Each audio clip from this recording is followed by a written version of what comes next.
La représentation de Jérusalem, dessinée avec des centaines de tasselles de mosaïques, est l'une des images les plus connues de la Terre sainte byzantine.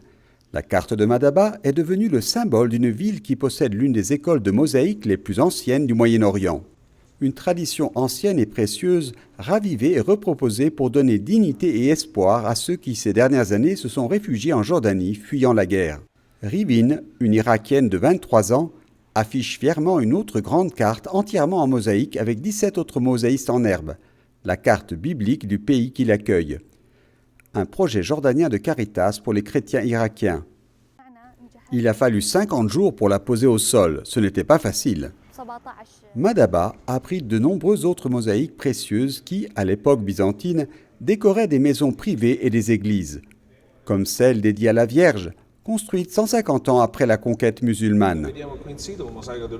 Nous voyons ici sur le site une mosaïque de la dernière phase où l'on peut voir la présence islamique par une grande présence géométrique et aussi parce que ces mosaïques sont très simples. Il y a un fond blanc et une décoration au-dessus, comme si c'était un petit croquis. Avec une palette très étroite, ils ont fait des choses incroyables.